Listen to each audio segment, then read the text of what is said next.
It seems like it's always the same story for the New Jersey Devils. Poor power play execution and also poor goaltending, and this game was no exception. We have a lot to talk about in today's episode. Buckle up.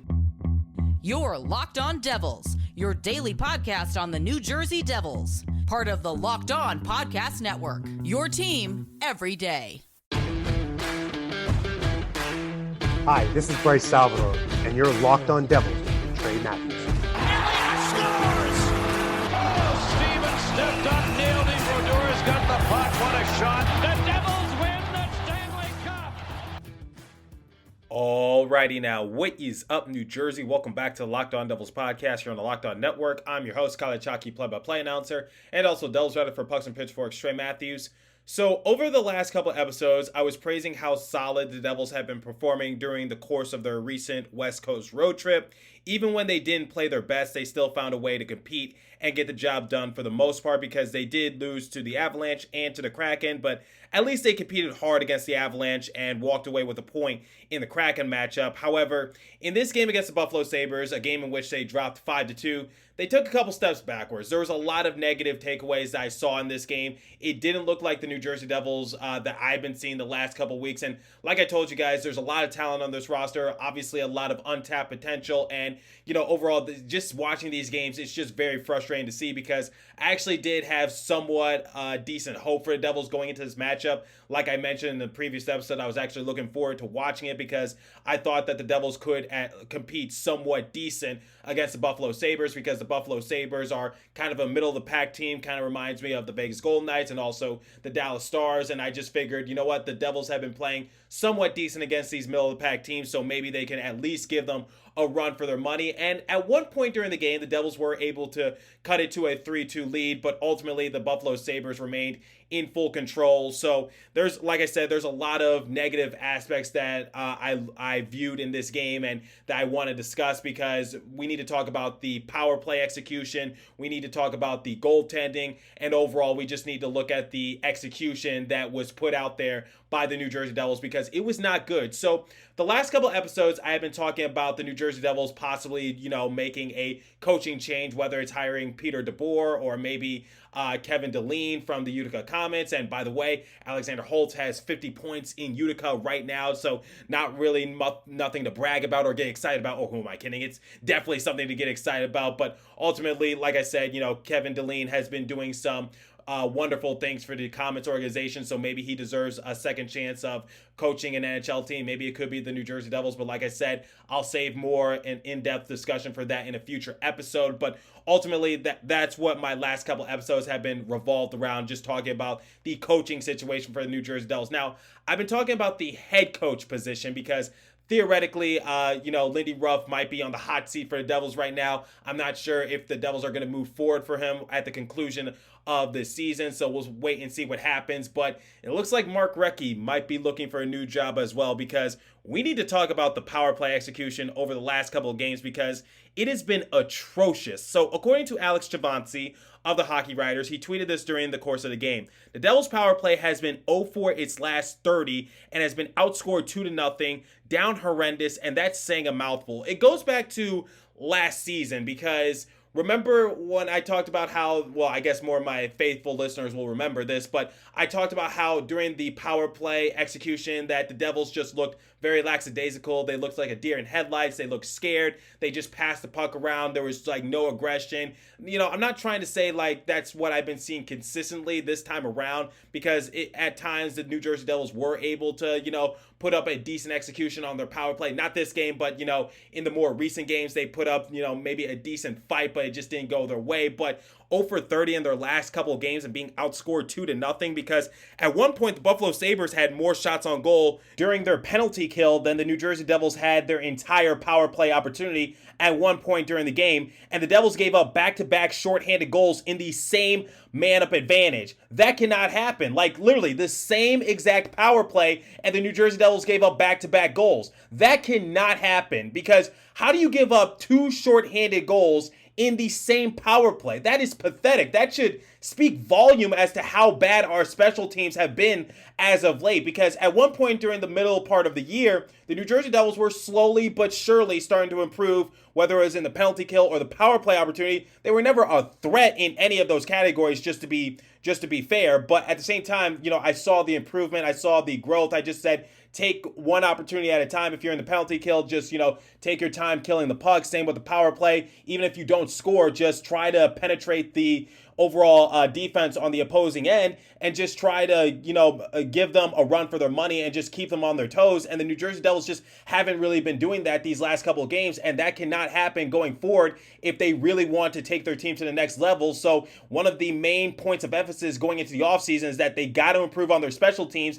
And I think it goes back to what everyone was saying during the course of December, November, wherever the case might be. It might be time to move on from Mark Recchi, because let's just face the music here and let's just see the facts. Because Mark Recchi was given a bunch of gifts out in the Pittsburgh Penguins organization, and he couldn't execute out there. So do you really think he's going to change it around here in New Jersey? I don't think so. These last couple of games really speak volume, because a lot of people have just been holding Lindy Ruff accountable. A lot of people have been saying that he's on the hot seat, but, let's not get distracted by the fact that the New Jersey Devils have been terrible, horrendous, atrocious in their special teams. And I feel like it's time to move on from Mark Recchi as well and just try to start fresh in that regards, because obviously we didn't have any success last year in special teams, and this time around it's the same story. And to finish off the season, we're taking a few steps backwards, because like I said, during the course of the November and December months, the New Jersey Devils were actually, falling a little bit behind in those categories. They started to pick it up as the season went on, but now we've taken 2 steps backwards. And like I said, I think this is the main focus that I want this episode to revolve around, which is the New Jersey Devils, despite playing solid hockey the last couple of weeks, they took a couple steps backwards in this game against the Buffalo Sabres. And, like I said, the first segment of the show, I wanted to focus on the power play and how we've been struggling in that department, and also how, Mark Recchi also needs to be held accountable, because I'm not seeing nearly as many fire Mark Recchi tweets as I did back in November and December. So like I said, guys, this is transparent and this goes both ways. If you want to put the blame on Lindy Ruff, that's fine, but you also got to put the blame on one of his assistant coaches, which is Mark Recchi. And like I said, if Mark Recchi wasn't able to execute out in the Pittsburgh Penguins organization, why the hell do you think he's going to execute in New Jersey? It's just not going to happen, because like I said, in the Pittsburgh Penguins, you have a veteran-led team with a couple of bona fide all-stars, and also you got Sidney Crosby out there. You got a great organization. And for New Jersey Devils, not a knock to our organization, not to be a Debbie Downer, but we're not at that same level yet. We're nowhere close to that same level. And like I said, do you think Mark Recchi is going to translate it here in New Jersey? So once again, this is just me holding Mark Recchi accountable, because our power play has been horrendous. And I know I sound like a broken record when I say it, but it's the truth. But also I want to focus on the goaltending situation this time around. I'm going to talk about Andrew Hammond and how he took a couple steps back compared to his last outing against the Vegas Golden Knights. And I'm also going to go back to why we sent down Nico Daws in the first place based on my perspective. I'll talk all about that momentarily, but first, it is time for the first live read this morning, and it comes from our friends at Shady Rays. So Shady Rays is an independent sunglasses company that gives you the features of $200 sunglasses for a fraction of the price. That means polarized lenses, well-constructed double frames, and premium high-end finishes. Also, something you won't find anywhere else is Shady Rays' insane protection program.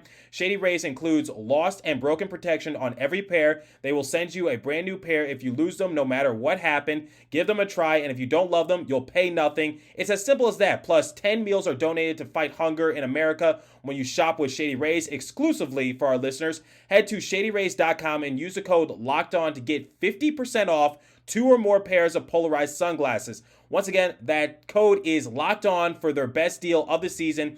50% off for 2 or more pairs of Shady Rays sunglasses, backed by over 150K verified 5-star reviews. So please check out Shady Rays. And now, the second live read comes from our friends at BetOnline.net. So BetOnline.net is your number one source for all your betting stats and sports info. Find all the latest sports developments, league reviews, and news, including this year's basketball playoffs and the start of the MLB season. BetOnline is your continued source for all your sport wagering information, from live betting to playoffs, esports, and more. Head to the website today or use your mobile device to learn more about the trends in action. BetOnline, where the game starts. Please remember to gamble responsibly and visit our friends at Locked On Bets for all your betting needs there as well.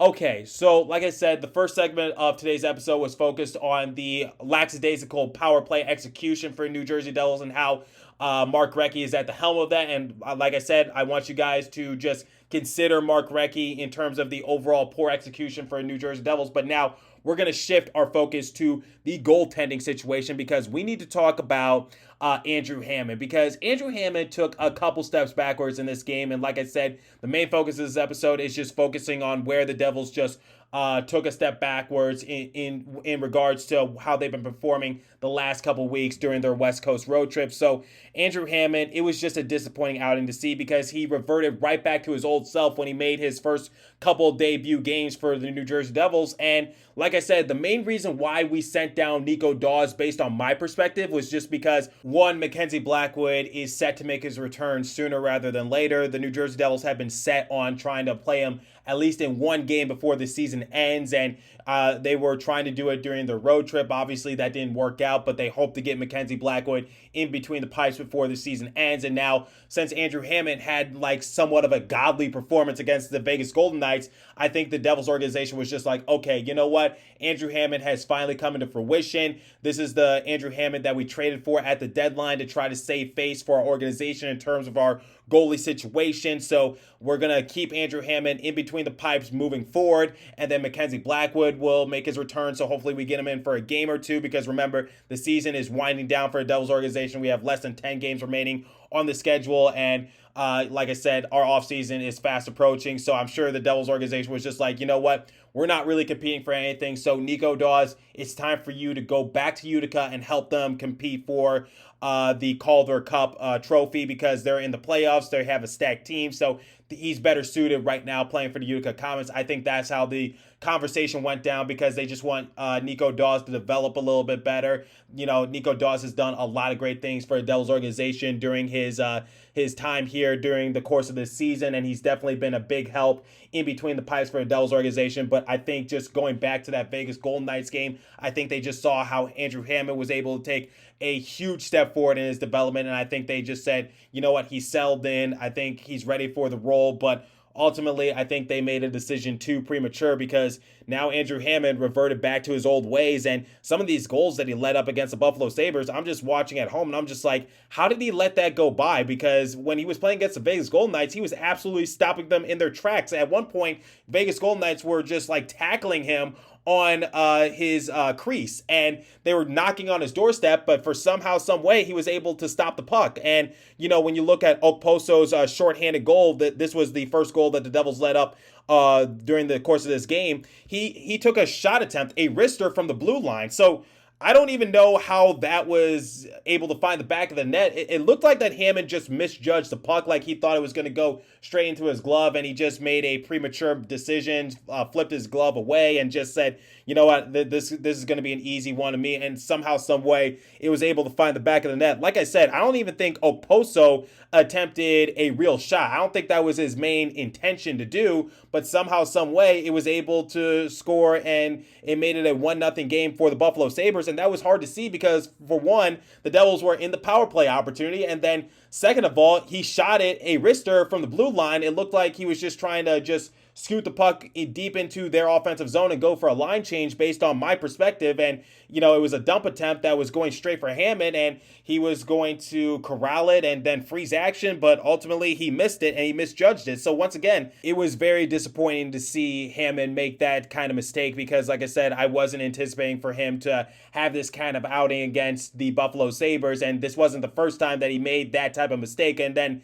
I just thought, okay, the New Jersey Devils had this little bit of a wake-up call. They'll recoup. They'll be just fine. But nope, I was dead wrong, because later on in that same power play, because like I said early on in the episode, the Devils gave up back-to-back short-handed goals in the same power play. and Zacha turned over the puck. And I'm just thinking, like, Zacha, you have got to play better, because the organization, the fan base, and quite honestly myself, the person who's been the most patient with you, has really had it like up to the top of the head with your overall play this season and over the past couple years after you were drafted. So Zacha's already on borrowed time, so he really cannot afford to be making those types of mistakes, let alone in the same power play in which we already gave up a shorthanded goal to. So once again, do I think Hammond should have stopped the puck? Yes, but at the same time, Zacha, you got to clean up the puck in your offensive zone. That cannot happen. And then the Sabres were able to make it 3-0 because Mercer accidentally, similar to what PK Subban did in the previous game against the Golden Knights, redirected Dahlin's shot attempt, and that's just bad luck right there. I'm not going to put the blame on Hammond that time around, but I'm just like, come on, like, give us a break. Like, oh my God, it was just so frustrating to see because, like I said, not going to put the blame on Hammond, but at the same time, I think Mercer was just trying to kick the puck away and unfortunately hit his skate at the wrong angle, and it was able to go right past Hammond. And at this point, I'm thinking in my mind, this game is over. The Devils have already lost. They've given up back-to-back shorthanded goals, and ultimately, it doesn't seem like luck is on their side this time around. But I was wrong. The only two silver linings in this game for the New Jersey Devils was Okhotyuk, because he was able to get his first career goal, and Jesper Boqvist was able to continue his revenge tour because Boqvist was able to extend his game goal streak to 3. And then, like I said, Okhotyuk was able to get his first career goal. And dating back to the last episode, I didn't really expect much from Okhotyuk, but ultimately, this is what I want from our young guys. I want them to get this NHL experience late in the season, and it makes things that much more exciting when training camp rolls around after the summer occurs and, you know, when we start preseason. So Okhotyuk getting his first career goal was definitely a sight to behold because we have a lot of young guys coming up from Utica and just making a contribution with the Devils organization sooner rather than later. So once again, Okhotyuk was able to be a silver lining in this game alongside with Jesper Boqvist. And it's actually worth mentioning, according to Bryce Salvador, he showed the zone entry and exit stats for Boqvist, and they were actually very impressive. And he's only second to Heiser in zone entries and exits in the month of April. So once again, Boqvist continues to just stick up his middle finger to people like me and a lot of other people who doubted him. And his revenge tour is hot right now, and hopefully he's able to finish strong at the end of the season. So when a Jesper scores, I used to think that it's just Jesper brought, but nope, Boqvist is definitely making an impact this time around, and I'm excited to see where his development is going to take him. So ultimately, they were the two silver linings for the New Jersey Devils this time around. They were able to make it a 3-2 game, and I'm just like, okay, maybe the Devils can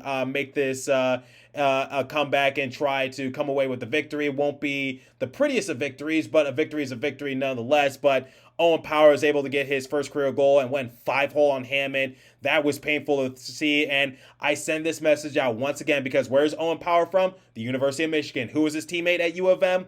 Mr. Luke Hughes. Luke Hughes, where art thou? Please sign your entry-level contract. You do not need another year at U of M. Please leave the Wolverines and join the Devils organization. Look what Matty Beniers has done so far. Look what Owen Power was able to do against your team. Please sign your entry-level deal. I am begging you, okay? You are ready, trust me. And then Skinner's insurance goal was another stop that Hammond needed to make, but wasn't able to do so. So once again, just a painful outing for New Jersey Devils. They made it a 3-2 game, but then they gave up 2 unanswered goals. So the main takeaway from this game, like I said many times in this episode already, is that goaltending was atrocious, and then the power play execution was also atrocious, and that was what our Achilles heel was during the course of this game. And I just expected a little bit of a better fight from the Devils organization, especially with how well they played during their West Coast road trip. But ultimately, you know, like I said, despite this being a very bad game and a very bad outing, able to see a few silver linings. And for any of my nuanced listeners or people who are new to the show, I want the Devils to keep winning out to finish off the season for our personnel, for our morale, and just, just have some sort of positive outlook going into the offseason just because we have the potential, we have the talent. I want these young guys to just continue to step up their games and just show why they belong at the NHL level and why they were so valuable for the Comets organization, because I feel as though the Devils definitely have a stacked AHL team, and we can certainly translate into the NHL. We have a lot of diamonds in the rough, and people like Okhotyuk was able to just be that bright spot for the Devils this time around. And he doesn't take any prisoners because he spent a lot of time in the penalty box for the Comets, like I said in the last episode. So once again, Devils just, it wasn't their night, and that's bound to happen. But it's the first time in a while that I could say that the Devils didn't really put up that good of an effort because, like I said, despite losing to the Avalanche and despite losing to the Kraken, even though they walked away with a point, it was still a competitive game, and it was a game that you really couldn't complain about for the most part.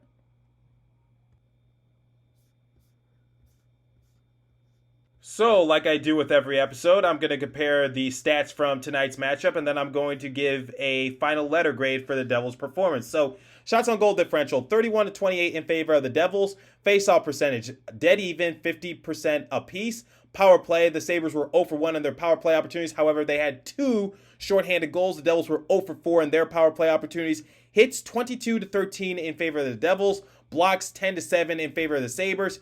Giveaways, 12-7 in favor of the Sabres. So, once again, it wasn't a really good outing for the Devils, but at the same time, I do need to consider the fact that they're missing a lot of key guys. And by the way, Ryan Graves' new nickname is the Crimson Chin. Why is that? Because, well, he plays for the Devils, and, we're a red color, obviously, and he also is coming back from a chin injury, so Red and Chin, the Crimson Chin, which is a fictional character from the cartoon Fairly Odd Parents, a very popular Nickelodeon show. So I decided to give Ryan Graves a new nickname, the Crimson Chin, because I used to call him the silent but deadly ninja, but that's a mouthful to say. So the Crimson Chin just rolls off the tongue a little bit better. So Ryan Graves' new nickname from here on out is the Crimson Chin. Like I said, Ryan Graves' fan page on Twitter gave me a shout out for that. So once again, thanks to Alan Cosman for doing that. And ultimately, like I said, guys, going back to my main point, the Devils are missing a lot of key guys. So it's those kind of games where, I think a lot of people were expecting from the Devils organization, especially when Jack Hughes went down. I was expecting a lot more games like this for the Devils. So it was bound to happen. It's disappointing to see. It's never easy to, see your team just lose in this kind of fashion and just, play this piss poor. But at the same time, it's just like I said, it was bound to happen. So I can't really be too mad about them. So I'm going to be a little generous when giving them their final letter grade of this game. So I'm going to give them a C- because they did make it a competitive game. And like I said, I love seeing when the young guys are able to just step up and make some sort of contribution and get them ready for next year's training camp so that maybe they can make the roster and impress people. But ultimately, like I said, it was still not the best of games for the Devils organization, but this score would be a lot lower, especially since the Devils gave up 2 shorthanded goals in the same power play opportunity. So I'm just giving you guys that overall perspective, and Andrew Hammond should have made the key stops that he should have made, but like I said, Devils are missing a lot of key guys, so they've been playing fairly well and respectable the last couple of weeks, so I'm not going to be too hard on them this time around. So once again, they're going to get a C- in my book for this overall performance. I did want to give them a solid C, but I can't be that generous. So overall, their effort deserves a C- just based on their team trying to make the comeback, but just fell short, and they gave up 2 unanswered goals, and one of those 2 unanswered goals was Owen Power's first career goal. So once again, that's a little painful to see, especially since I really want Luke Hughes to sign his entry-level contract, but we'll just have to wait for the future of that to happen. So once again, let me know what you guys think about the overall Devils performance. I told you guys what I thought in terms of power play and goaltending and their overall execution. So let me know what you guys think about the Devils this time around. Hit me up on my personal Twitter page at TreyMad4 and also the show's Twitter page at Locked On Devils. Leave your thoughts down below if you're watching on YouTube. As for today's episode, that's all the time I have for you. So continue to stay safe. Have a wonderful day, New Jersey. Go Devils, and I'll catch you guys in the next episode. Thanks for listening once again.